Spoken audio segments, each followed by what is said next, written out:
Hey everyone, welcome back to another All-Walk Sociology Deep Dive. Today we're exploring the radical ideas and real-world projects shaping the future of cities, from lush forest cities to underground networks and even a 170-kilometer-long city concept in the desert. That's right, we'll cover how these visions aim to balance cutting-edge tech, sustainability, and human needs.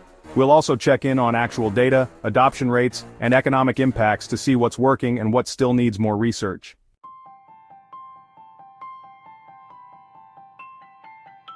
Let's kick things off with forest cities. A leading example is Liuzhou, sometimes spelled Luzhu, Forest City in China, designed for around 30,000 residents and featuring nearly 1 million plants, on balconies, rooftops, and integrated throughout. They're taking sustainability seriously with rainwater collection, solar power, and extensive irrigation systems. There's still a question about the sustainability metrics and success rates.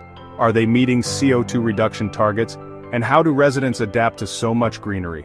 Future research should shed light on this.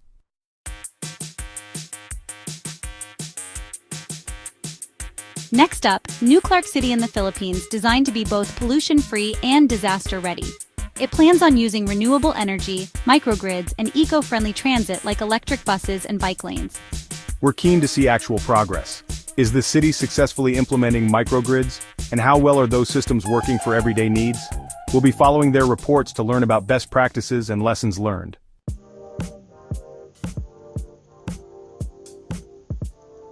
For a city already showcasing a green transformation, look at Copenhagen in Denmark. They have extensive bike infrastructure, policies that discourage car use, and ambitious wind power goals aiming for carbon neutrality by 2025. And it's not just an environmental success. Economic impact studies suggest local businesses and quality of life are thriving. It's a great model for how going green can boost both the economy and community well-being.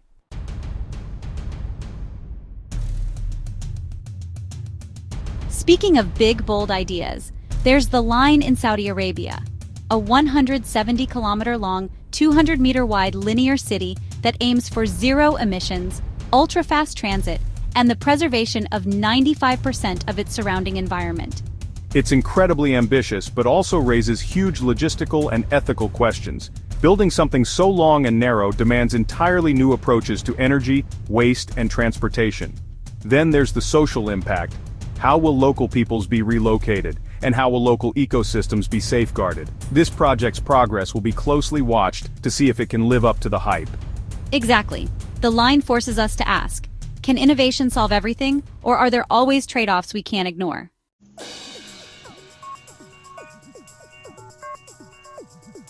Moving on to smart cities, from real-time traffic controls that cut congestion to microgrids that keep power running during grid failures, new tech promises more efficient and resilient urban living. But who benefits? Community adoption is key. People must embrace these tools for them to truly reduce pollution and improve quality of life. It's more than just fancy gadgets.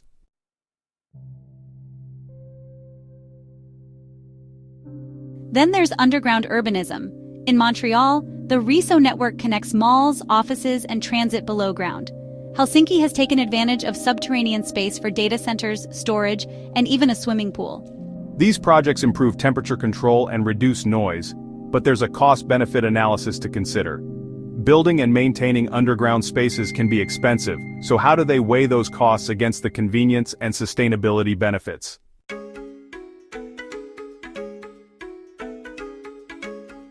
No matter the concept, forest cities, the line, or underground spaces, community engagement is essential. Tools like participatory budgeting give locals a voice in how public funds are spent, and design workshops can tap into on-the-ground knowledge. We also need to see how people actually respond to these initiatives. Are they excited, concerned? Do they see tangible benefits? Gathering that data will help refine these urban experiments and guide future policy decisions.